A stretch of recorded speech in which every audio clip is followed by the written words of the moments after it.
मेरी स्ट्रैटेजी ये रहती है कि मल्टीपल पेपर्स सॉल्व करे जाएं, जो भी टेस्ट सीरीज अवेलेबल है मार्केट में, जितना ज़्यादा कर सकते हैं वो करना चाहिए। करंट अफेयर्स तो मैं बेसिकली एक मंथली मैगजीन फॉलो करती हूँ और न्यूज़पेपर डेली रीड करती हूँ। वैल्यू एडिशन के लिए यही है कि प्रीलिम्स की जो टेस्ट सीरीज लगाते हैं, अगर उसमें कुछ नया दिख रहा है तो उसको आप ऐड कर सकते हो। आपने कब आपने स्टार्ट किया था आंसर राइटिंग करना?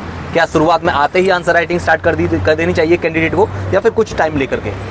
मेरा पहले अटेम्प्ट में प्रीलिम्स निकला था, तो उतना प्रीलिम्स का वो नहीं, मतलब डिफिकल्टी नहीं लगा था उस समय, बट फिर 2 बार से प्रीलिम्स ही नहीं निकला। हेलो मैम, कैसी हैं आप? ठीक हूँ मैं। कैसा हो गया मैम आपका इंटरव्यू? ठीक हुआ है। ओके मैम, आपका नाम क्या है एंड आप कहाँ से बिलोंग करती हैं और आपका एजुकेशनल बैकग्राउंड क्या है? मेरा नाम ऋतुल यादव है। मैं बेसिकली कन्नौज से बिलोंग करती हूँ, but I am living in Lucknow. Okay. And ये मेरा 4th अटेम्प्ट था एंड फर्स्ट इंटरव्यू है ये। मैम आपका ऑप्शनल कौन सा था? मेरा optional political science and international relations है। जब आप इंटरव्यू पैनल के सामने पहुंची तो आप कैसा फील कर रही थी? उनका क्या रिएक्शन था पैनल का?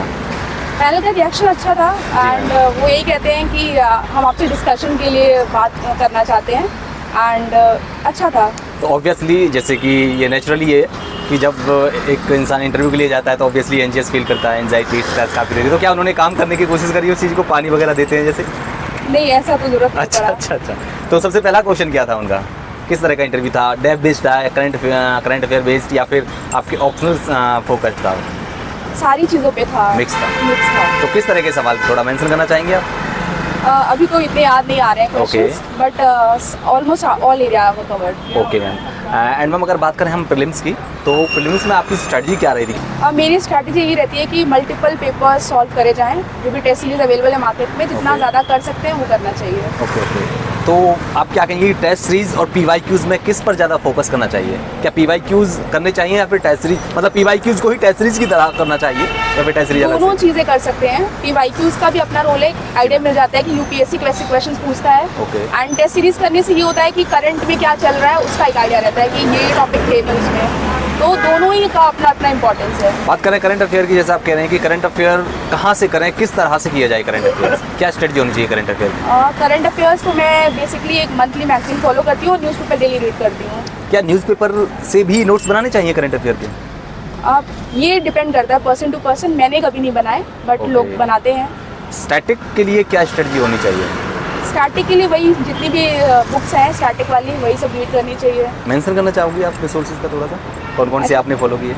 वही सारा, पॉलिटी के लिए लक्ष्मीकांत है, देन मैंने वाजीराम की येलो बुक्स फॉलो करी थी, एंड इकोनॉमिक्स के लिए, बाकी हिस्ट्री के लिए स्पेक्ट्रम है, मॉडर्न हिस्ट्री के लिए मैंने तमिलनाडु बोर्ड की बुक्स पढ़ी थी। तो वही सब है, सेम है सब। हाँ, तो मैम बात करें हम अगर वैल्यू एडिशन की बात करें, तो क्या वैल्यू एडिशन आपने, क्योंकि स्टैंडर्ड बुक्स जो लिखी हुई हैं वो हैं सभी के पास, सबको पता होगा, लेकिन वैल्यू एडिशन के लिए आपने क्या स्ट्रेटजी फॉलो करी थी? वैल्यू एडिशन के लिए यही है कि प्रीलिम्स की जो टेस्ट सीरीज लगाते हैं, अगर उसमें कुछ नया दिख रहा है तो उसको आप ऐड कर सकते हो। आपने कोचिंग ली थी मैम कहीं से? हाँ, कोचिंग ली थी स्टार्टिंग में, बट उसके बाद से मैं सेल्फ स्टडी। क्या लगता है आपको कि यहाँ तक पहुँचने में कोचिंग का थोड़ा बहुत रोल रहा है आपका?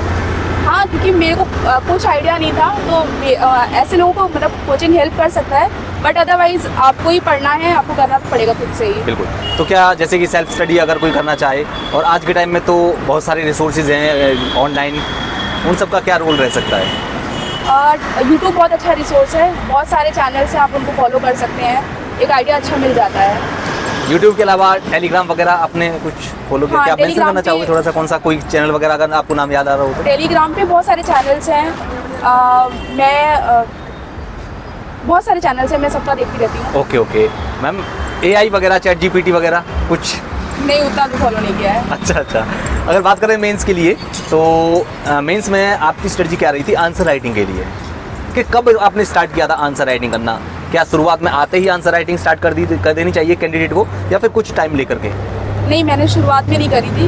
पहले आपको थोड़ा सा कुछ तो हल्का फुल्का हो जाना चाहिए, बट मेरी क्योंकि बहुत लॉन्ग जर्नी रही है, तो मैंने पहले टाइम दिया, 1 साल रीड ही किया सारा सोर्सेज वगैरह, उसके बाद से किया। बट ये डिपेंड करता है पर्सन टू पर्सन, उसका कितना प्रिपेयर है, कहाँ से वो स्टार्ट कर रहा है, उस पर डिपेंड करता है। GS 1, 2, 3, 4 अलग अलग सब्जेक्ट्स हैं, क्या स्ट्रेटजी अलग अलग रहनी चाहिए?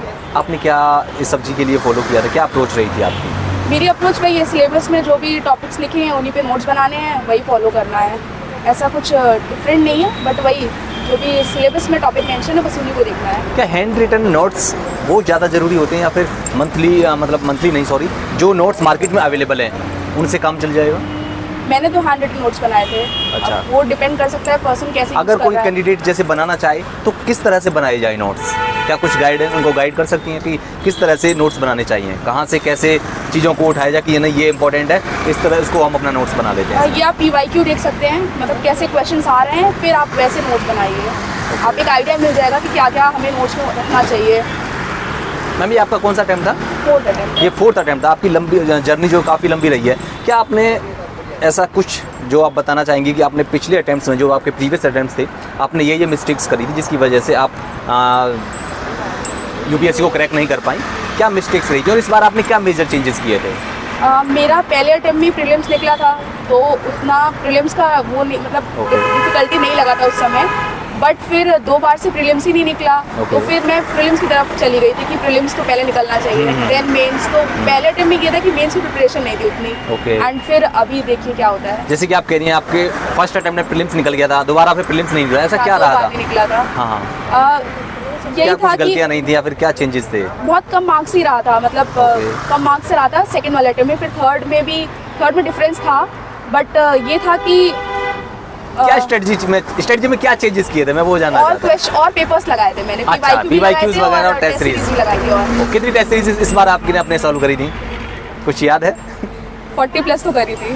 ओके। तो जो कैंडिडेट इस बार बैठ रहे हैं 2024 में, आपका लास्ट मैसेज उनके लिए क्या एडवाइस रहेगी कि इस छोटे से टाइम पीरियड में, अभी चूंकि 50-60 दिन रहे, 26 मई को एग्जाम है, तो क्या करना चाहिए क्या नहीं करना चाहिए, उनको थोड़ा सा आप अपना बताना चाहेंगे? वही है कि आप टेस्ट कोई भी मार्केट से टेस्ट सीरीज ले आइए, उसी को सॉल्व करिए, PYQ करिए, उसी से आइडिया मिल जाएगा आपको। मैम एक और सवाल ये है कि फैमिली फ्रेंड्स एक सपोर्ट सिस्टम जो होता है कितना ज़रूरी है UPSC की जर्नी में?